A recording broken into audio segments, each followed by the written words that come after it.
Okay everyone, so this is my sewing table, and this is the veil that I made that is featured in the picture. And I made this after, well, the design of it, I guess, I cut to the shape of one that I got online that I did not like the color very much because I realized that typically it was brown, and married women would be wearing darker veils traditionally, and unmarried women would wear lighter, often white veils. So this was lace that I got at my local Joann fabric store, and I cut the measurements to the size of my other veil. I didn't actually ever measure it specifically, but I think it's probably about 2 feet wide, or 2 feet long rather, and then 1.5 feet wide probably. But essentially what I'm going to do now is cut fabric doubled like this to this length on the other, out of the other lace that I got from Joann's. And there's essentially, it's very simple, and I want to show all of you because even though I sell this on my shop, I want people to learn how simple some of these things are to make. There's essentially just one seam down the middle here to join the two sections of the lace. And this is hand sewn, so any of you that are afraid of hand sewing not being durable, you can see the lace would probably tear here before the seam would. So, and I can show you all how to make this type of seam. So, here we go. I'm going to cut the lace for the next veil, and we will get started.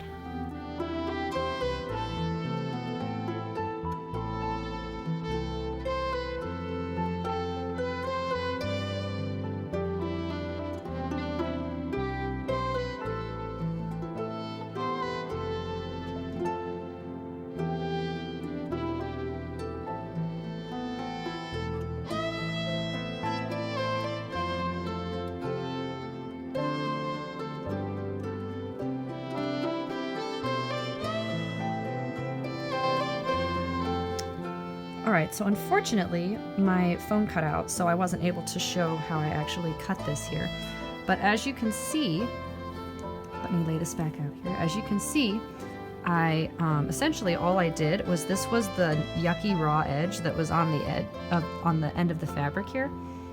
And so all I did was cut this off of the edge of the lace so that now we have this nice scalloped edge as the side that faces out on the chapel veil.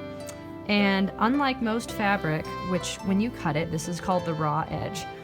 Unlike most fabric, when you cut it, you have to finish it off somehow. Like this skirt that I made here, yes, it is spring and a spring fabric, and yes, it is winter outside, but it's also Gaudete Sunday, and so I'm wearing pink. But just like here on the edge of this fabric, as you can see, I hemmed the edge of the fabric here because when you cut fabric, it will typically start to fray.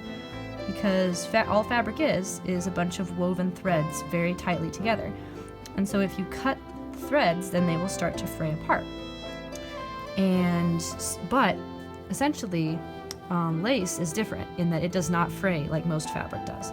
So, like for instance, this is the veil I made back during the summer and has not had any kind of fraying issues at all. So, that makes this an even easier project that you don't have to hem this. So, I trimmed off that excess and got rid of it.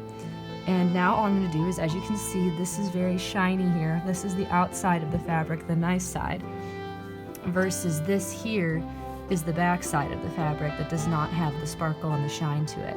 So for sewing, we'd say this is the front and this is the back, the front side and the back side. And what we want are the two front sides together, so the two nice sides have to go together. And I'm going to try as best as I can with this camera on my head to put these together. And, excuse me, there we go. So I've just done that. I have put the two nice sides together here. And this here is going to be our seam now. and I will show you a very basic but strong traditional hand stitch to go along here, and that's it. That's literally all it takes. Then you have your chapel veil. And this is what I think most people don't understand, is that hand sewing is not as hard as it seems. This is a very simple project, and it comes off looking very, very professional when it's done. And the hand stitch I'm about to show you is just as strong as any machine. So yeah, that's about it, and I'm going to show you that hand stitch now, and then we will have the chapel veil complete. Hello, so I decided to abandon the cutting table because I think this will be easier. This change of clothing choice here I think will make it easier for you to see what I'm about to do. But what I've done is, this is the fabric I cut from the floor. It's the folded piece of fabric with the pretty side facing in, like I showed before. And what I've done is I have pinned along the rough edge all the way with my metal pins.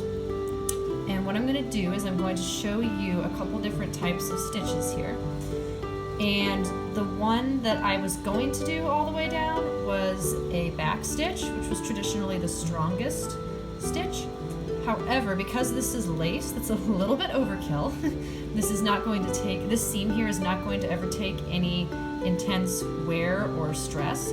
So that would be a little bit much. So what I'm going to do is I'll be doing a running stitch with occasional back stitches placed in between for added strength. So I already have my needle here, so I will show you how to begin this. So I have my knot on the end, and what we're going to do here is, I'll see if I can get as close as I can. I'm going to secure, I'm going to pull it. So this is you can see I doubled the thread. I almost always double the thread just because I prefer to have it stronger.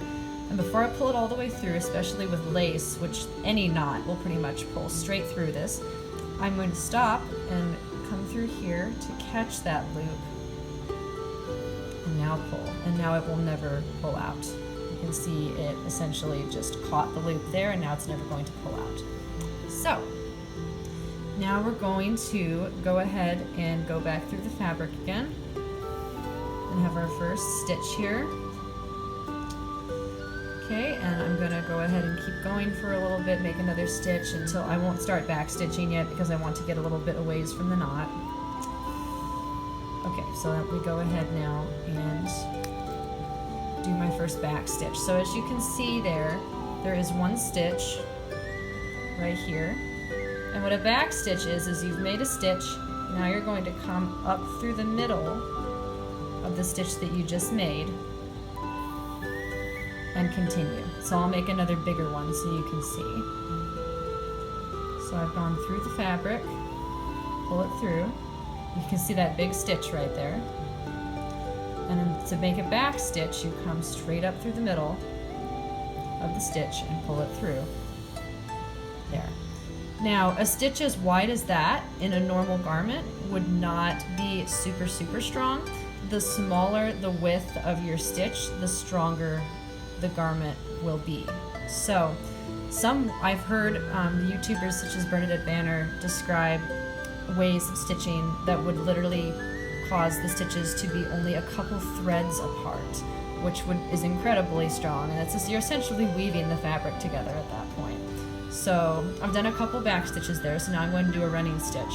And a running stitch is very easy and goes fairly quickly, where essentially all you do is you come up through here from the back to the front, and then you just start going in and out. And it's a little tricky with the lace because it's not as strong of a fabric, but you're essentially just catching the fabric and coming in and out like this, and then pulling it through.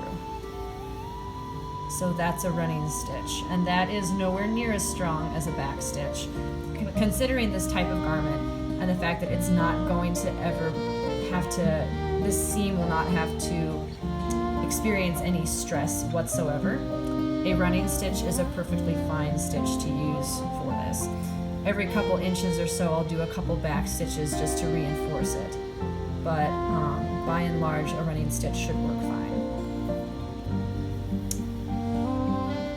thing about a running stitch is this is what you would use to gather a garment, by the way, is that when you pull on it, you can see how it has a tendency to cause the fabric to bunch.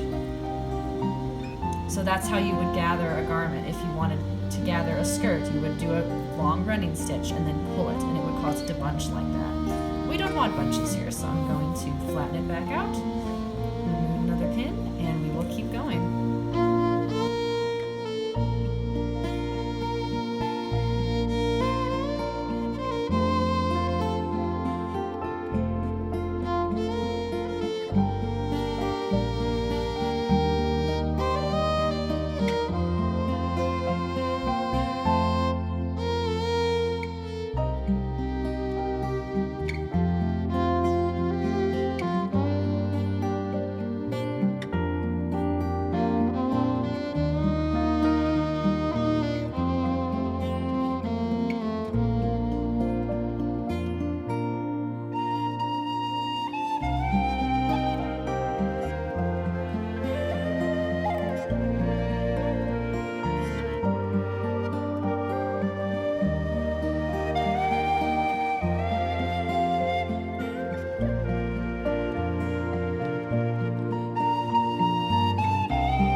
Okay, so I've gotten to the end of my thread here. So what I'm going to do is I'm about halfway through, and just for the record, this has only taken me about 5 to 7 minutes to get this far. So it shows you hand sewing does not have to be a long, cumbersome task. Yes, it is slightly longer than using a sewing machine. However, I have seen professionals become very, very quick at hand sewing, and it just takes practice. So, and in many types of garments, like armholes and applying, like inserting arms into armholes, hand sewing is actually much easier because of what small of a space you're working in. It's a lot easier to hand sew than it is to use a machine. So, I digress. I'm going to show you how to bind off a old piece of thread, and a simple way, again, so that the knot doesn't pull through. So I hope you can see here. What I'm going to do is I have a stitch here. I'm going to just go into the fabric, take even less than that. There we go. And I'm just going to start to pull it through, but then I'm going to stop. Let me see if I can get my loop. There you go. You can see my double loop there because I have my 2 threads. I'm going to stop, and then I'm going to go through the loop, pull my needle through it, and it's made the beginning of a knot there. So now I'm going to go back through that same knot,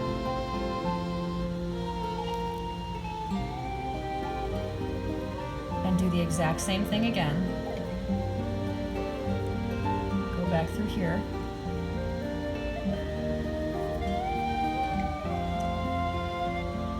And tighten it. And there you go, you have a knot. Now you can snip this off and continue on with a new piece of thread. It's that simple. And that will never pull through because I have essentially stitched the knot into the fabric. So you will never have to worry about the knot coming in. Okay, so I just finished tying off the stitches on the end, and we have the completed piece here. The seam is all finished, so now all that is needed is to turn it right side out with the pretty part facing out, and there you go. You have a chapel veil, and here is the seam from the other side. Beautiful. Looks just as good as store-bought, doesn't it? And it was so simple. There. All right, and now you have your chapel veil. Well, I hope this video was helpful, and inspiring is my goal, to help people realize how easy it is to hand make really beautiful products that are not difficult. They are made to last, and you're giving back to your community in a way because you're not just buying from a huge convenience stores. You're learning how to use the gifts that God gave you, the talents and the skills that are readily available for people to learn. This was not difficult. I fully believe that anyone and everyone can learn how to sew something as simple as this. But for now, this is my first video, and I hope you all enjoy it. Basically, happy sewing and happy creating, and go and make something beautiful. God bless, and goodbye.